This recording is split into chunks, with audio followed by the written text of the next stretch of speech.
Welcome back to TIW on Tap. I'm Mason. I'm Danny. AKA Big Sexy. This is our weekly podcast where we interview locals, historians, and musicians that come through the building.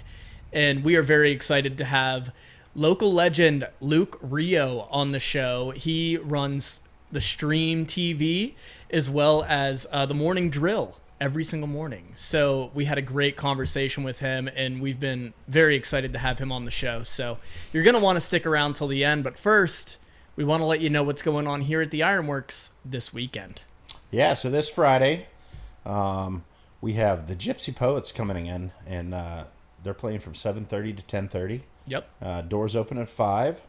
So come on in and enjoy the music, and we'll have the homecoming Rocket football game on out in the outdoor patio. So yeah, stop on in, guys, and we can give a big thanks to Luke for always streaming all the football games and all the sports, so we're able to do that.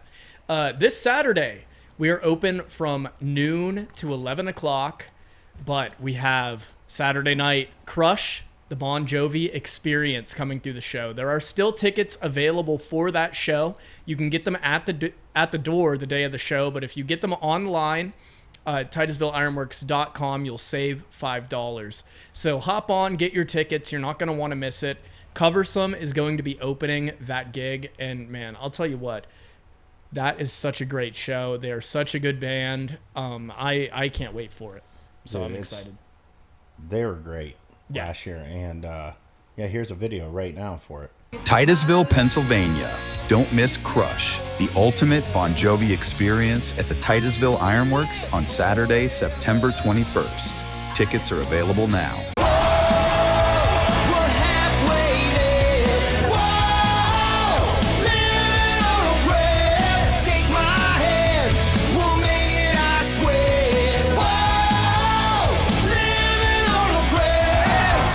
Ready for Crush, the Bon Jovi concert experience.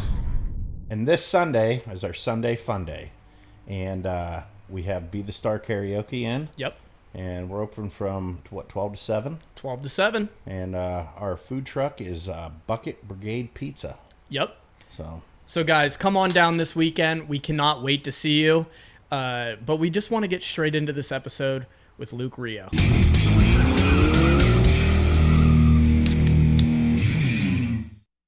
We are very, very excited to have the local legend, Luke Ruot, on the show today. He runs the Stream television every single morning, man. And that has been really, really cool to watch.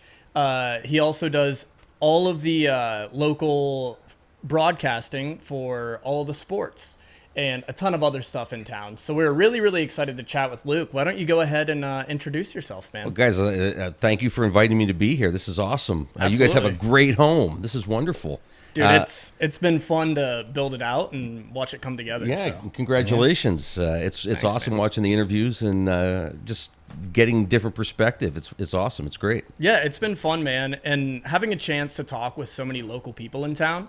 I never knew how many cool stories there were from so many awesome people around, and just seeing how people are involved in the community has been great. So, yeah, absolutely. Yeah. And the reach. I know you guys see that almost weekly when people are coming here to Ironworks, people coming back to visit, or just people driving through and they thought, I never knew something like this was happening here. And it's awesome to hear those stories. Yeah. And it's pretty cool to see all the people that want to come in and meet Big Sexy from the podcast. Yeah. So, yeah, how many autographs are you signing every week? I don't know. I get a couple old ladies every week, it seems like. Are you Big Sexy? Oh, there we go. That's what it's about. Yeah. So, Luke, I just wanted to start off the show today. Can you talk a little bit about growing up in the Titusville area? That was great. Lived on Fieldmore Hill. My parents are still there. I lived in town until, I don't know, I was 5 or so, and then we moved out in between Titusville and Pleasantville. Went to elementary school in Pleasantville. Played basketball, baseball, all that stuff, tennis. And then, once we got done with 6th grade out there, it was into the high school, the junior high. And just great memories there. 7th, 8th grade basketball. It was probably at that point when I was like, okay, it's not so much fun. It's getting serious now. Yeah. So I stopped playing basketball in 9th grade. But continued to play tennis and golf in high school. And I just love, sports, love growing up here, riding bikes everywhere. It was just a lot of fun. Yeah, it's definitely a great place to grow up. And man. A lot of good memories here. And town's doing well right now, it seems like, with everything's going on. And it's been fun. Been fun to see. Yeah, and again, things like ironworks and seeing, empty storefronts getting filled with businesses. That's really great to see. Yeah.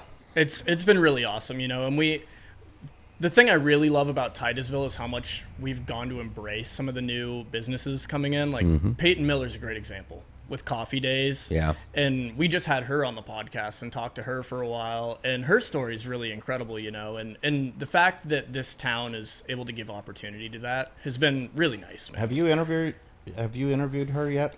Yeah, she was on, we did a segment with like the Small Business Jumpstart. And Gary Svets, who works in that program, brought her on. He's a great guy and doing a lot of great things. But it's funny, you talk about opportunities. The great thing about growing up, I think, in a small town like this is you have those opportunities. And I'm talking about for youth, right? Yeah. So when I was 16, I started working at the radio station. Okay. Not a lot of places at 16 are you being welcomed in to do, where they trust you to actually talk on the air and be responsible enough to handle that. Yeah, that's awesome, man. But again, that's one of those small town experiences. You just go, oh, that's awesome. That's great. So what radio station was that? When WTIV. Okay. Yeah, and Ryan Sampson started there. Sam Litzinger went on to like Mutual News, and Keith Flutterman was down, started TIV and went on to do some things. The amount of folks who've gone into the world of broadcasting who started at WTIV is just incredible. That is a really fascinating story, actually. And we've probably reached out to Ryan once or twice, I think, since we've started doing this. And and he doesn't come home as much. And I told him, next time you're home, like, hey, let's do it. Let's film one. Yeah. So. Oh, he's great. He's fantastic. Yeah. Actually, funny enough, with my music story that I've gone on, I've kind of connected with Ryan a couple different ways and in a couple different paths, because the first time obviously was trying to get some of my band's music on his show, but then fast forward 5 years and here we are with a podcast in town, which I never thought I was going to do. This was kind of totally out of left field. Yeah. And Danny just literally randomly texted me one morning and said, hey, what do you think about starting a podcast? I'm like, I kind of know how some video equipment works. We can figure it out. Yeah. So, it's been cool. And it's really cool that you've given up your living room space to do this. Yeah. So that's great. Well, I've been waiting to come down and walk down the street one morning and find Danny sleeping in the chair over there after the ironworks has been open. Yeah. So, one of these days, we get a couch in here. It might happen. Yeah. Yeah. So, after you went and did your high school journey with radio, where did it take you from there that eventually led to starting the stream? Good question. So I worked in Meadville for about a year. Met my future wife, and ever since I was a little kid, I've always wanted to start a business. Didn't know what I wanted to do, but just wanted to start a business. And Amy and I had been talking about what she was good at, what I was good at, and I was working with a guy who was an engineer at the radio station at the time that I was working for, and he said, you should get into video. Yeah, that's where it is, because he was also an engineer at the TV stations up in Erie. He said, I just got back from Vegas, big broadcast show was going on out there. Sony just released this camera. It's budget friendly. You should get it. Mm-hmm. They're using it to shoot commercials. Learn to shoot commercials and get it into that field. I'm like, I don't know anything about it, but okay. So when we worked on our business plan, we budgeted for that and had to teach myself video production. Right. So it was a struggle the first couple years. You're learning, you're trying to do better, and we would pick up clients, and that was a slow process, but was also learning. So that developed over time, and then eventually, we had all this material, and like you guys, we were talking before coming on, about how cool it is to talk to people, right? Yeah. And to hear their stories. So we would have all this content. It's like, boy, we should be doing something with this. I didn't have an outlet for that. Uh-huh. So at that point, this was 2005. I thought, okay, let's start putting it on the internet for people to watch. Yeah. I have no idea how we're going to do it. I don't even know if YouTube was that big or if it processed. I think YouTube started in 2005, I believe. Okay. So like very, very beginning of it would have been then. Yeah, so it was kind of like, what do we do with this stuff? And, you know, I'd call around and check with people who were kind of doing this in this area and didn't really get any help that direction. So we started putting things online. I think it was 2006, we tried to stream our first football game. And we may have done just the home games. Yeah. All a disaster except for the last one. Wasn't successful, but it went off. Like a learning curve there, oh my too, gosh, yeah, absolutely. Do you remember what platform you were streaming on? Yes. Was it Windows Media Encoder. Really? Okay. Yeah. Yeah, because I know some of those really early ones. Justin TV, which later turned into Twitch, came out eventually, but I'm not sure when that was. This was before we had Windows Media Encoder, and we had to sort of develop how somebody could watch it, like the viewer for it. So we had to stream it someplace. So we had a server, so we did it ourselves. We streamed it to us, and then people could watch it by logging into the server. And then from there, I think it was Ustream. And then we started getting into the YouTube and then Facebook. That makes sense. Yeah, it was crazy. Man, I guess I never realized you even attempted to do any of the football games all the way back then. But you know, that was something we were going to talk about today, is how great of a job you were doing covering all of the local sports every single week. Yeah. I mean, thank you. Yeah, your sports coverage is great. The football coverage is awesome. Yeah. And like we were sitting here the other night, a couple weeks ago, when we were watching the game, and you're throwing instant replays up. I'm like, how's Luke doing instant replays? I'm like, that's awesome. Yeah. Well, it was actually the game. It had poured rain the entire time.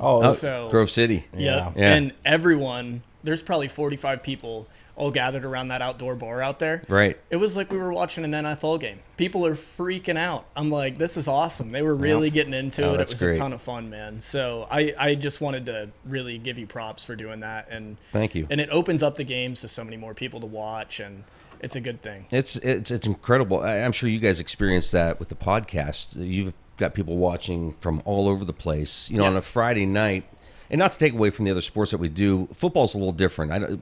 People can carve out like a Friday night. Like we're doing girls soccer tonight, boys soccer tomorrow, and you know, a 6 o'clock start in a different time zone is a little difficult sometimes for people to watch. But they'll go back and watch it. But a Friday night, people can carve out that time. Yeah. And you know, we talk to people. We're chatting with people from Alaska and Utah and Hawaii, and I think the coolest thing was when Bill McCrillis was doing our sideline reporting. You know, his son was stationed overseas, so he'd be in Korea, and he would message us, "Hey, watching the game. Tell my dad I said hi." That's really cool. And he got to say hi to Jeremy. So that kind of stuff's incredible. Dan Beck, your uncle there, Dan. Every week chime in. Long Island. Yep. Oh man, Want to say hi? He doesn't miss one, man. No. So it's really cool to have that. It's really a family experience, and it actually kind of begins with the broadcast because it is a family affair. It's my kids, my wife helping, but our announcers, the Bodemers, are involved. So you got Jim, his son Steve. Steve's son Adam works for me and does all the graphic design, and runs our main camera. So it really is a family affair. And then we've got good friends like Pat Nosco joining us on the sidelines, and Joe Roddy. When we do golf, we've got former coach Tim McCord that joins us. Yeah, Gary Barnes is incredible at soccer. So it comes down to the storytelling and having good announcers. That's got to be important, man. I always told Danny, I'm like, you should be an announcer for some sport. I think you could do it. But I'm not that great. I think if you did dirt track racing, if we get a high school dirt track team, there we go. We did BMX for the first time in June. It was awesome. Dude, did you see the other day with the BMX track, they did a drone view of that? Yeah. Dan and Chris and what they're doing down there is great. Yeah. And that place is looking great. And it's nice, man, because we had them on a while ago and chatted with them, and I obviously I'm not much of a BMX guy myself. I'm more of a play the guitar type person, but I remember going down there as a kid and seeing the transformation has been really, really nice, and they really brought that to light. And man, it's cool. It's important to have stuff like that for all the youth around here. They're rebuilding the one turn in the middle. Yeah. And it looks like they're putting like stadium seating up there. I'm like, dude, that's pretty sweet. That is really cool. Well, they put lights down there. They were finishing that up, I think, when we were there to broadcast one of their events. It was fantastic. It was awesome. Yeah. Dude, it's great. And that's the other thing. You know, we just did the Colonel Drake Classic, the band festival, Saturday night. It was great that they asked us to do that. And, you know, we do it, and you walk away going, boy, that was awesome. Yeah. So how much live music stuff are you doing? Because this kind of segues into, I was going to bring up how I met you. And you had brought up my Uncle Dan. Yeah. I'll tell that story really quick. So it was probably my freshman year of high school. I had started a band called Five Corners. And for some reason, we had no fans in the U.S., but we had this group of fans from Argentina. So we wanted to play a concert to them, and we're trying to figure out how. So my Uncle Dan's like, well, Luke Ruot's in town, so he introduced us to you. And we had gone into your studio, and I can't even remember what website it was, but basically it was a website we found where you could buy a virtual ticket and log on to watch the show. So we played, I don't know, it was probably half an hour. Yeah. And all these Argentinian 14-year-old girls logged on, and, you know, we had a great time. But that's how I met you, and that's funny enough. Dan was like, you need to get to know Luke because he's doing some really, really good stuff around town. So I'm glad that happened. And that was a lot of fun. Yeah, man, it was great. So from there, how much more music stuff are you doing? Are you live streaming a lot of music stuff? No, you know, during COVID, we would do COVID concerts. Mm-hmm. So I remember seeing Joe that. Thompson, Yep. Nat Licht. We would get together Monday nights and stream, you know, concerts. It's just one of those things where so we also film a lot of church services, and you know, Nat and I were talking after one of the services one day, and he's like, "Hey, let's do something," because they weren't playing. Mm-hmm. they had the itch to play. You know how that goes. And we're like, "Sure, yeah, we need some programming," and it was great because nobody was doing anything, and people could log on and watch. But yeah, other than that, once in a while something will come up, and but yeah, always open to anything. We got to figure something out down here for a live streamed concert. I think that would be really fun. That would be awesome. Yeah. Because I mean, especially with Jeff and Nat's setup out there, you plug right into the board. I'm pretty sure, and you just rip right there. What was the last event you did here? You were in here filming the one day. The tribute to Alex and Ron. Yeah. And man, the music that day was good. Yeah. That was really good. Yep. And then I don't know if you were down here for Carl Olson's celebration, but wow, it was amazing, man. It was the musicians that came in for that. I just couldn't believe it. Well, just the talent in general that we have here. You know, we're talking about all the positive things around Northwest Pennsylvania, or Titusville. The musicians around here are incredible. Yeah, and I never really realized growing up here how many fantastic musicians there are. And funny enough, I think a lot of that is actually attributed to Carl himself and getting so many people into music. Like we were just chatting with Joe the other day about his musical journey and how important Carl was to that. But you hear a lot of people say that, man. Yep. But when we started doing our open mic Sundays, so we do that every week, and it was like people started coming out of the woodwork. Now we have 20, 30 musicians that come in on the regular, and we'll have customers come in from a couple hours away. They're like, oh my God, I saw it was karaoke, and we weren't sure if we wanted to like subject ourselves to listening to that today. Right. But they're always so impressed because it's like a free concert every single week. It's really nice. How many songs are you singing? I only sing one. Okay. Johnny Cash, Ring of Fire. Oh, that's great. It usually takes about 10 beers to get me up there, but yeah. And, so also during COVID in the summer, he's a really good friend now. There's a gentleman who started an open mic in Spartansburg. Mm-hmm. And I was invited to go with a friend of mine to just go and watch. I'm like, yeah, absolutely. And out of that, you know how I am. I'm sitting there, and the guy had a small system, and I'm like, do you need some help? I'll run sound while you're performing. He's like, oh, that's great. Oh, that's cool, man. So I started doing that, went for the next few weeks, and this was like towards the end of the season. And he said, hey, if I do this next year, please come back. I'm like, absolutely. So the following summer, I went, but I took our youngest son. Mm-hmm. From that, the following year, he started learning guitar. Really? Yeah, he's taking guitar lessons in town. He's been playing for like three and a half years now. But that exposure to music inspired him and the other artists, just being friendly and talk. It's amazing just what a hello or hey, good job can do to somebody. Yeah, exactly, man. And you know what's so funny? It's like, especially the musicians that are willing to go to an open mic, usually they're the ones that just want to get up and jam all the time. So we kind of have, man, what would you say, Danny? Sometimes there's a group of 12 people all up front, all playing together. Because they'll all bring, there's 3 guitars up there. We just got a keyboard for Nat to play when he's down here. The lady brought a tambourine, and it's just... Wow. Yeah, so it's cool, man. It's That's a lot of awesome. fun. The Sunday fun days are taking off, man. They're a good time. Plus the food trucks and... Yeah. Yeah. Well, you guys had a cool one, the Lobster? Did you see Yeah, that last weekend? Yeah. Cousins, Maine, man. Wow. Yeah, they actually got their start on Shark Tank. So that's awesome. yeah, it's franchised now, so it's all over the country. But it's a really, really good food truck. It's fun. The first time we had them, it was unreal. We had lines I think it was a 3-hour wait in line to get food the first time they were here. Well, they say download the app, and I download the app and I get my food in 15 minutes. Well, then a family friend of mine, she ordered at 1:20 and got her food at like 4:30. She's like, it says 4:30. I'm like, yep, you're gonna be waiting a while. It's gonna be a while. Good thing you had the app. yeah, but I think it was worth it for people that waited. They were all real happy with it. So, but yeah, so it's a big week in town this week. It is homecoming on Friday. So what are your big plans for the stream this Friday? Are you doing anything special for that? Well, it's a busy week in general for us. I mean, we have girls soccer tonight, Tuesday, boys soccer Wednesday, Thursday we're doing volleyball.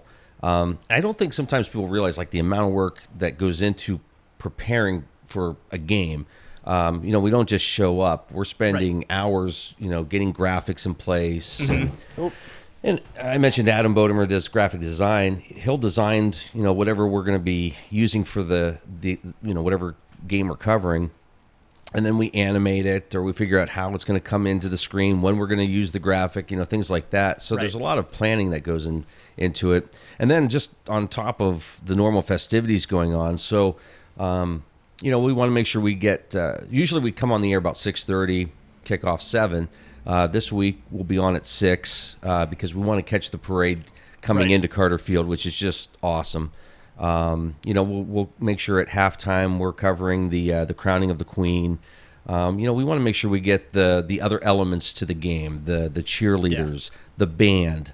All of that is so important to just the environment. And when you think about that audience that we talked about, when they're watching from another state or down the street, it's important for us to make sure we capture those moments so that people can relive those memories, like, oh, I was a cheerleader, or oh, I was in the band. Yeah. So the game's important, but so are the other elements that just make that night extremely special. And again, we every year we're a part of somebody else's homecoming, sometimes multiple times in a season. One year I think we had like 4 homecomings in a row that we did. Yeah. So you got to see how other people do homecoming. And there's some nice homecomings. There really are. But nobody does homecoming like Titusville. I like it's to hear special. that, man. It is so special, and it's awesome. Yeah, with the parade, and I'm going to be in the parade too. With the Are you going to skip it this time? No. I'm going to be there with the flag football kids. We're taking them. That's great, man. That's awesome. So Todd Dingle's hauling us around, so I'm going to be back in the back of a dump truck, I think. There you that's go. great.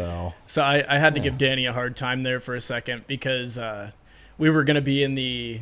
Well, you saw us probably go by on the fire truck when you were covering it, and it was Danny's idea to get the fire truck out. And Someone overslept that day and didn't show up, so Slept like a baby. It's funny. Like half the town was texting me, "Where are you at? Why are you in the parade?" Like, That's when you say, I am. yeah. Well, your photo was up in there, so you were that's great. You were kind of there in spirit. That's great. So, yeah, man, that'll be awesome. And the weather looks fantastic for Friday, which is a good thing. I always worry about that when it comes to homecoming. Yeah. There's been some rainy homecomings, but weather looks great. There's lots going on, and if you can't make it to the game, we will be showing it down here at the Ironworks, but I do suggest going to the game. I'm sure it's homecoming. You don't want to miss that. So, speaking of broadcasting, what's the hardest sport to broadcast? Technically or as an announcer? Well, both. As an announcer, I did roller derby a few years ago Get out. in Meadville, and That that would was be fun. That was hard because I had no idea, and I forgot what all the different roles are. But it was incredibly tough. And the guy that was doing it with me, we were both like, "We'll do it," but we don't know. Technically, every place is a challenge. Even if we're doing the same place, over and over, it's like, okay, do we want to put a camera here? Did we have any issues with this position last week or the last time we were home? I don't know. I think that's part of why I love what I do is because there's nothing that's just routine. We're still getting to a game a couple hours before the start just to make sure everything. I mean, Right. There's a lot of equipment. And I think that's the other thing that surprises people. The amount of equipment it takes for a game to look the way it does for us anyways. Yeah. So we put a lot of effort into it. And sometimes there's, a lot of expense into that, just to get the tie into the scoreboard to have the time and the score pop up. That was like a $4,000 investment to be able to do that. There's things like that people just go, oh, it just comes Hit a on, button, right? Yeah. No, it's pretty involved. It's pretty involved, yeah. Even I guess myself, I never really thought about that. And you could technically, I guess, go down there with one stagnant camera and talk into it, but you guys really go above and beyond, and it shows through, man. It really does. And no offense to any, there's a lot of people streaming games, high school games, and no offense to anybody that's doing it that way. We started very simply, and over a year, and there's never a year we don't reinvest in ourselves. That's important. So we get into June or July, and it's okay. What areas do we need to improve on? Or, if we were to get this, does that open the door for other things? Yeah. An example of that, last year, we invested in wireless capability. So instead of having one wireless camera, we have now 4 or 5. So what does that mean? Well, hey, that means we can do golf. So last year we did golf for the first time. Oh, that's cool. We did golf this year, just a couple weeks ago. But it allows us to do other things. So it's like, yeah, that makes sense. I think we're going to try to do cross country on Tuesday for the first time. Okay, that makes sense. But wrestling, swimming, there's a lot of sports people are surprised to see us at. But hey, if we can figure out how to do it, yeah, you might as well. We love the challenge. We really do. So are you ever running into an issue with like internet connection where you're at? Like if you're going to be out in the middle of nowhere on a golf course, for example. So do you use like satellite internet, or how do you go about doing that? So for the longest time, up until about 2018, we could do live events at home. We had Armstrong hooked up right into the press box. Never an issue. But obviously, when you do away games, there's a chance for a larger audience, right? Yeah. So 2019, we invested in equipment that allowed us to broadcast away games. And that was a use of cellular and like cellular bonding, where you're using multiple cell companies. It breaks the video up, sends it to the cloud, puts it together, and then spits it out. Oh, wow. Okay. Yeah. So we've been using that technology. And just this year, we got Starlink. Okay. So we use that out at the golf course. And we're using that sort of to help booster what we have with our other piece of equipment. But there again, people are like, oh, to do it away, that's nothing. Well, I think that was like a $7,000 investment. Wow. So yeah, I mean, there's cost to that. Yeah. But it's great, and we do run into issues, and there's still, we could be in the middle of a game and maybe something blips, and we go down for a minute. Right. Most people are understanding. I would imagine, I mean, especially, I was thinking that the other day, and I can't remember which sport I saw, but I'm like, man, how do they do that? Because Starlink makes sense, I guess, though. So in some instances, some places you're surrounded by trees that you can't, so that's a challenge. But right. Yeah, we try to figure it out between cellular and satellite. Now we're getting there. Yeah, but there's no perfect solution. Right. Yeah. So I also wanted to ask, because you do your show every morning as well. Yeah, the morning drill. Yep. So what time does that go on? Where can people find that in case they have not seen it yet, which I'm sure a lot of people probably already have. Yeah, 6 to 9 every morning. You can watch it on the Armstrong Neighborhood Channel, Channel 100, if you have Armstrong. You can stream it if you just go to our website, streammedia.tv. Mm-hmm. It's always there. We're going to treat it more like a sporting event here shortly, where every morning something will get blasted on YouTube or Facebook. That's cool. I mean, you can go to our Facebook page, Stream TV. If you search Stream TV on Facebook or Stream Television on YouTube, you can find our stuff. Yeah, I mean, streammedia.tv, you can go and just watch from there. And Awesome. And there's always something playing. So if you go on right now, there's something playing. So Cool. Yeah. Yeah.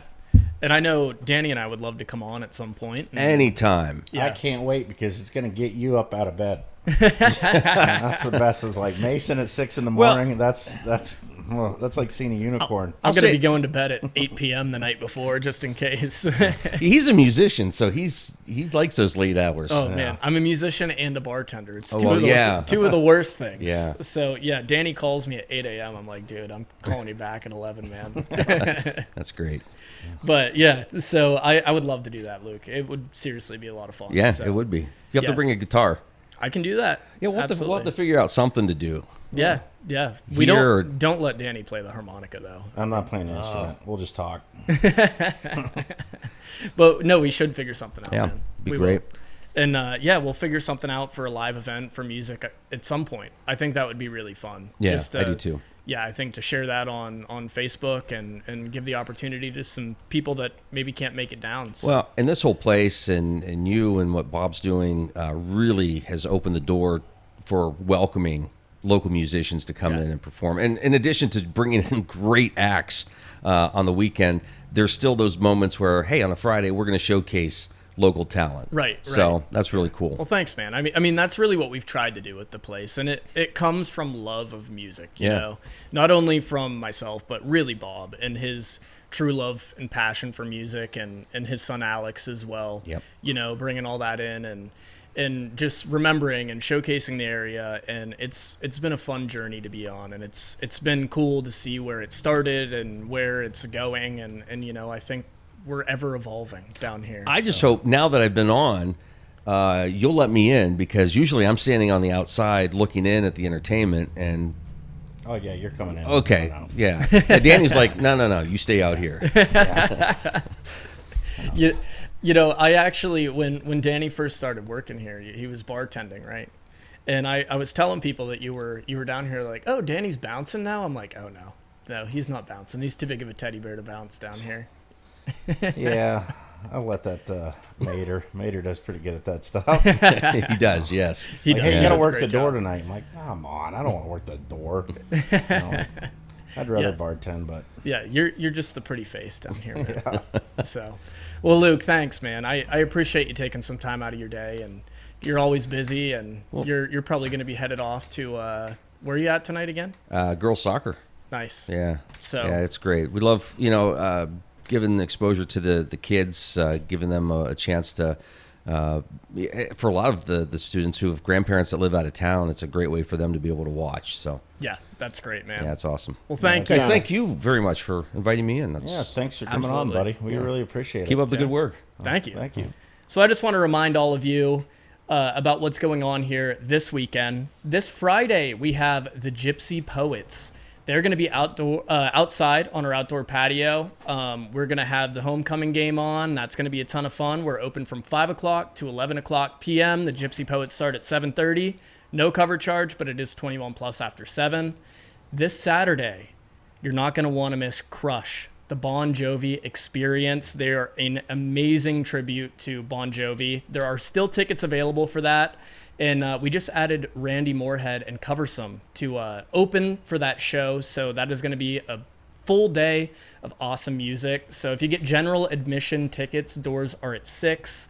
If you get early access tickets, doors are at 5 o'clock. And that music will start by 5:30. And we go till 11. So those are on our Eventbrite. I'll link it right here. And this Sunday, it's Sunday Fun Day yet again. And Danny, do you remember which food truck we have? Because I don't. But actually, I don't. But we'll put it up for you. It's going to go up right now. So, guys, thank you so much. And make sure you check out Stream TV. Make sure you check out The Morning Drill. And, Luke, one more time, thank you so much for coming on, man. Thank you, guys. I bet Thanks, you the buddy. Bon Jovi tribute sounds better than Bon Jovi. They're amazing. Yeah. They're good, man. They're Awesome. good. Awesome. Thanks, guys. Thanks.